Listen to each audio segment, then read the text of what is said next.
Hi, welcome to my talk, The Sleepy Dev.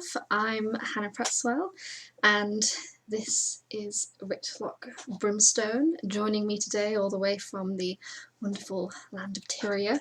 It's a bit of a moral support. So a little bit about me. I'm a software tester. I've worked at ScottLogic now for around 5 years, and before that I had a short sort of bit of experience in games testing. I love dogs, I love cuddles. I'm also one of the co-organisers for the Ministry of Testing Newcastle meetup, which has kind of taken a bit of a back burner at the moment because, for one, I currently live in London, and two, well, with everything that's going on at the moment, you know, all the unprecedented times, it's just not happening at the moment. And I also have way too many hobbies. So I like to hang upside down on things. I'm not really doing much of that at the moment. I like to climb things. Again, not really able to do that anymore. I like to draw, doing lots of that at the moment. I like to play piano. I like to bake. I like to play guitar. Lots of that is going on. I like to cross stitch. I like to play video games. And I like to read books, especially when hanging on things, apparently. And, you know, it's quite a lot of hobbies to have. It's quite a lot of stuff going on in my head. And when I go and lie down to sleep, I really struggle to like switch off because I'm always thinking about, you know, what I've done that day or what I haven't done that day and what I've got to do tomorrow. And it's all a little bit manic. And speaking of books, this book is how it all began. It's Why We Sleep by Matthew Walker, and it's a fantastic book, and I would recommend it to anyone. So yeah, this book. Started off as a little 3-minute lightning talk at my work office. Expanded into an 8-minute lightning talk at Agile Northeast up in Newcastle. Got 3rd place, yay! And now it is some amount of minutes, you know, 25 minutes, half an hour. It kind of seems to change every single time I do this. And a quick disclaimer before we start. I'm not a doctor. And if you are worried about anything, if anything makes you think like, oh yeah, you know, I wouldn't mind getting that checked out, please go and talk to a doctor. I'm just a lowly tester. I can't help you with your sleep. And I've got a few questions about sleep. So normally I would I would ask everyone to raise their hands in you know, in whatever conference that I'm at, and can't really do that now, but I'm still going to ask you to, you know, consider the questions. Raise your hands if you can. If you don't feel a bit idiotic being at home, be like, So first question. Raise your hand if you get a solid 8 hours of sleep every night. Raise your hands if you didn't have an alarm clock you would sleep through. Yeah, sometimes I even sleep through if I have an alarm clock. Raise your hands if you could easily fall back asleep mid-morning after waking up. Yeah, I spend most of my weekends asleep because of this. And raise your hands if you need a caffeinated beverage to function optimally before lunchtime. Yeah, I'm a little bit of a tea addict over here. So a little bit of like background of what you would have seen if you were at a conference. Not very many people put their hands up to the first question. I think it's quite difficult to get like a full 8 hours of sleep. You know, we do work long hours, and I mean, if you're like me and if you've got a million hobbies, then you spend a lot of time doing that. If you've got family, if you want to go see your friends, if you've got social life, all sorts of things like that, it does impact on the amount of sleep that you're going to get. For question 2, if you didn't have an alarm clock, would you sleep through? I think a lot of people generally put their hands up for that, probably like 75% of the room. Could you easily fall back asleep in morning? So question 3, not as many as question 2, maybe like 50%. Question 4, however, pretty much the entire room will put their hands up. It's I think coffee is a very popular popular drink in the development circles. I'm zooming in. And speaking of caffeine, this is a study that NASA did on the effects of different drugs on spiders and their ability to make webs. And as you can see, you know, it's not great with most drugs, and caffeine seems to be particularly bad. And well, we may not be spiders, but some of us are web developers, so sorry, I had to put a really bad joke in there. It's just so good. So back to these questions. If you did raise your hand for any of like the last three, then it's likely that you are sleep deprived, and I hope that in this presentation I can kind of detail a little bit as to why, like, maybe being sleep deprived isn't such a good thing. So, sleep is made up of sleep cycles, and we generally get 5 of these per night, and they are broken up into different sleep stages. So for the purpose of this presentation, I'm only going to focus on 2 of these sleep cycles. The first one is REM sleep. So it's also known as rapid eye movement sleep, and it's our dream sleep. We tend to get this sort of in the later stages of the night. So as you can see, you get quite a lot of it in the 5th cycle, but not so much of it in the 1st and 2nd. And the other sleep stage that I'm kind of interested in is non-REM, stage 3 in particular.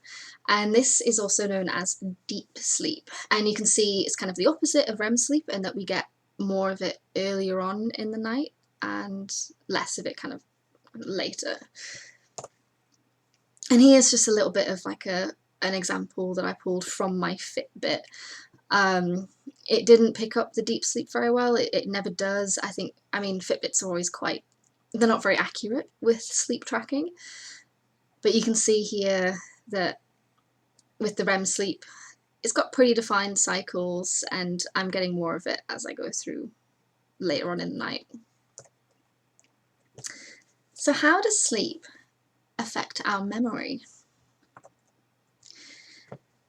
Our hippocampus serves as a short-term memory reservoir. You can think of it sort of like a wee flash drive. You know, as you go through your day, you're storing all these little facts, you're storing conversations that you have, you know, things that you've eaten, things that you've read, you know, things that you've seen, onto this little flash drive. And this fills up pretty quickly because it's only small. So, you know, during night, during sleep, during deep sleep in particular, is when this little flash drive will get emptied, and certain things will get stored in our long-term memory. So deep sleep in particular is responsible for remembering facts. It's responsible for remembering memories, essentially. So conversations that you have, things that you're learning. It's particularly good for learning language, so it's very, very crucial for children as well, and their kind of development. And obviously it's crucial for us as, you know, hopefully leaders in technology and trying to learn and keep ahead of every crazy, you know, new update that's happening. It also is responsible for deciding what needs to be forgotten. And we don't have to remember everything. You know, we don't have to remember what we ate 2 weeks ago. It's not important. And so it's, yeah, getting sleep is good for remembering important things and getting rid of mush that we don't care about. Raise your hands if you've ever been told to sleep on it. There is a really good reason for the saying, sleep on it. And this is why. So, dream sleep is sort of like a nighttime therapy session. It's the only time in your entire 24 hours that the that the hormone norepinephrine is completely shut off from the brain. It's just not there. And what this means is that you can safely process memories, you can safely process things in this time.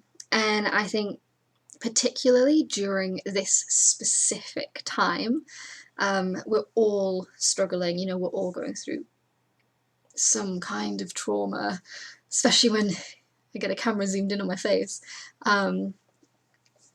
That it's really important that we do have this inbuilt therapy session, that it's free for us, and if we can make sure that we get good sleep, it's very, very crucial at this time, I think. So yeah, helps process memory experiences in a safe environment. So there's a really interesting study that Matthew Walker did with a few of his colleagues that he details in his book. They gave participants of this study a set of emotionally charged imagery, and half of the participants stayed awake for 8 hours. The other half went to sleep during the 8 hours. And at the end of this 8-hour period, they showed them the same emotionally charged imagery, and they found out that people's brains reacted differently depending on how much sleep they'd had. So the people who had no sleep reacted with the same amount of emotion to the pictures as they did the first time, whereas people who had 8 hours of sleep reacted with a lot less. They had a much, much lower emotional reaction to the pictures. And again, I think very important now, you know, very prevalent, very relevant, but also really important when it comes down to just your day-to-day relationships. And it could be relationships with your colleagues, it could be anything. Making sure that you take the time for your brain to kind of to lessen the emotional kind of height of some things is really crucial. And it's why so often you can have a massive argument one day and you go to bed feeling all angry, and then you wake up the next day and you're like, why was I so angry? It's fine. You get a chance to think about it in a lot less emotionally charged environment.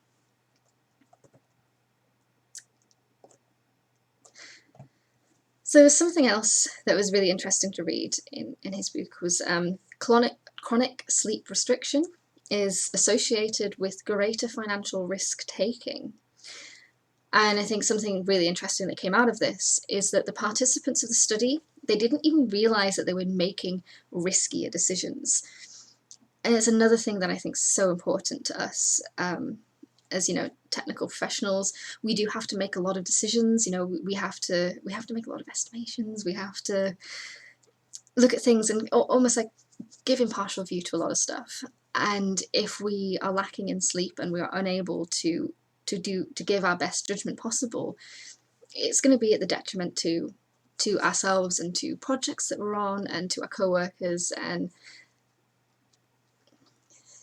something again interesting was that it was not shown with just acute sleep deprivation, so only a day or two didn't have the same effect. Chronic is the key word here.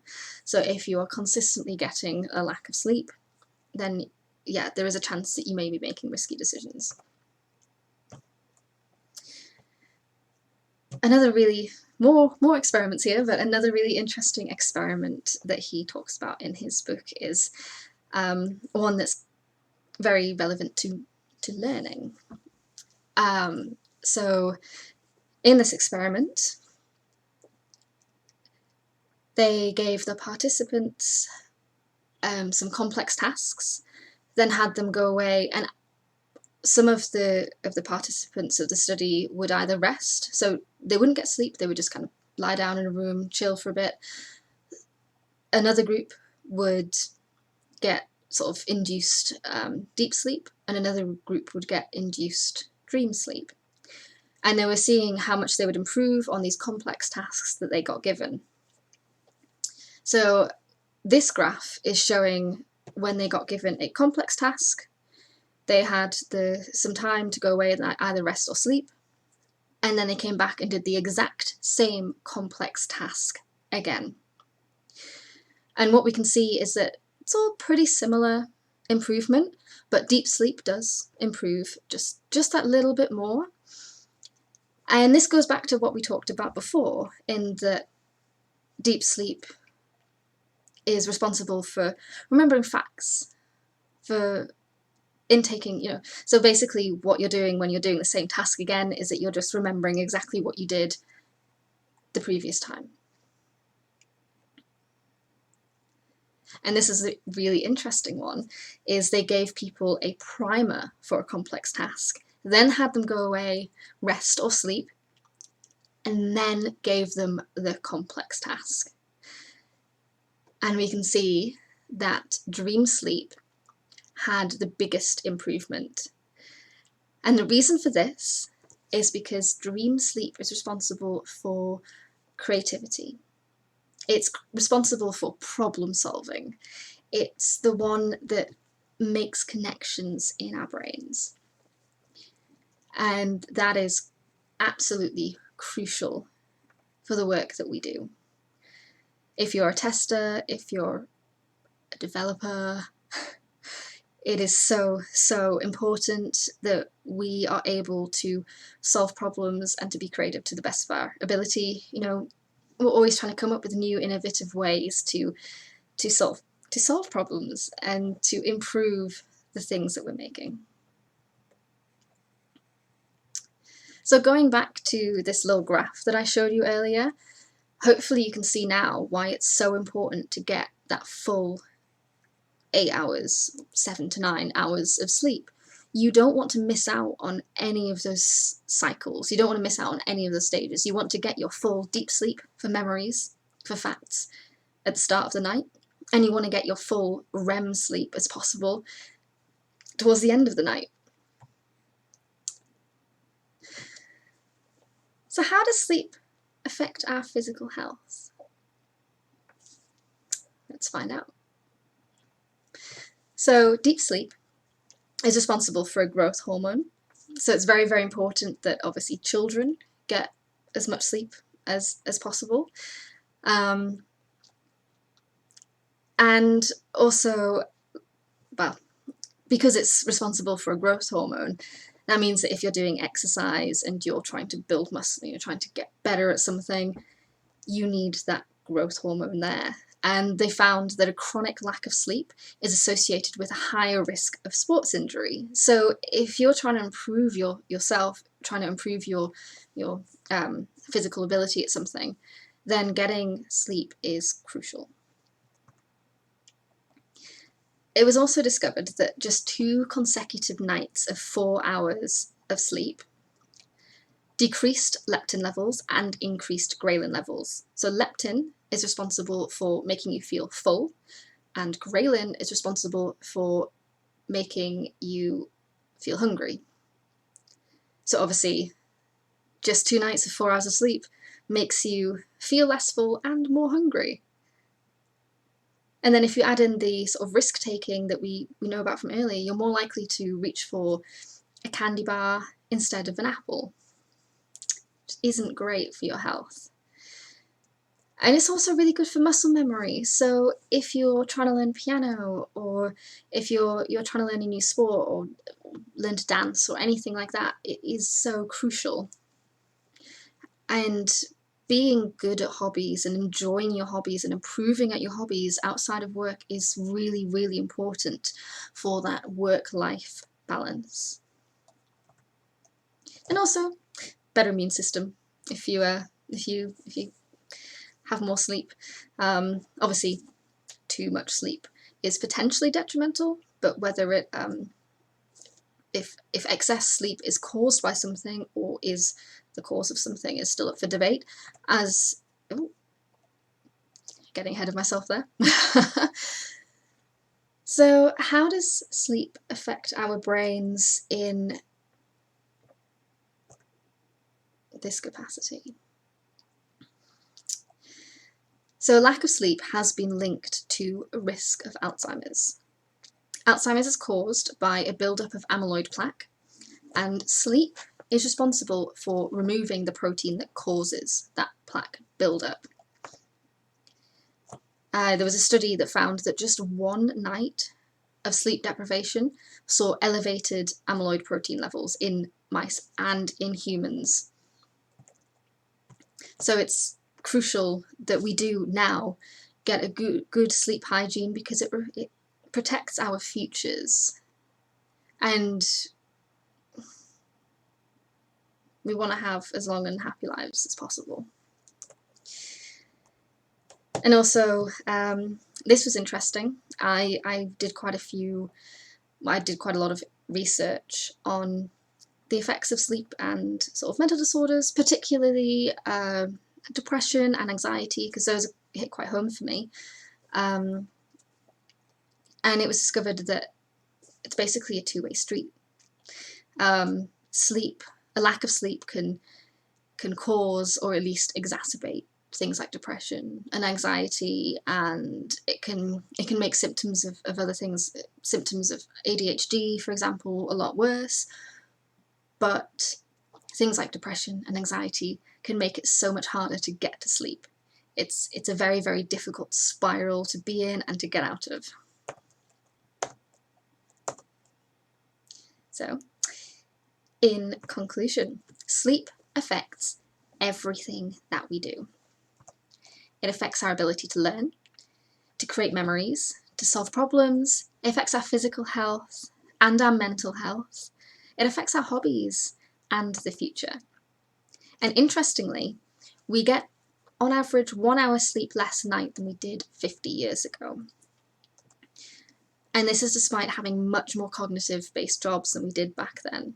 And we really, really need to look after our brains and make sure that they are working to the best of our abilities.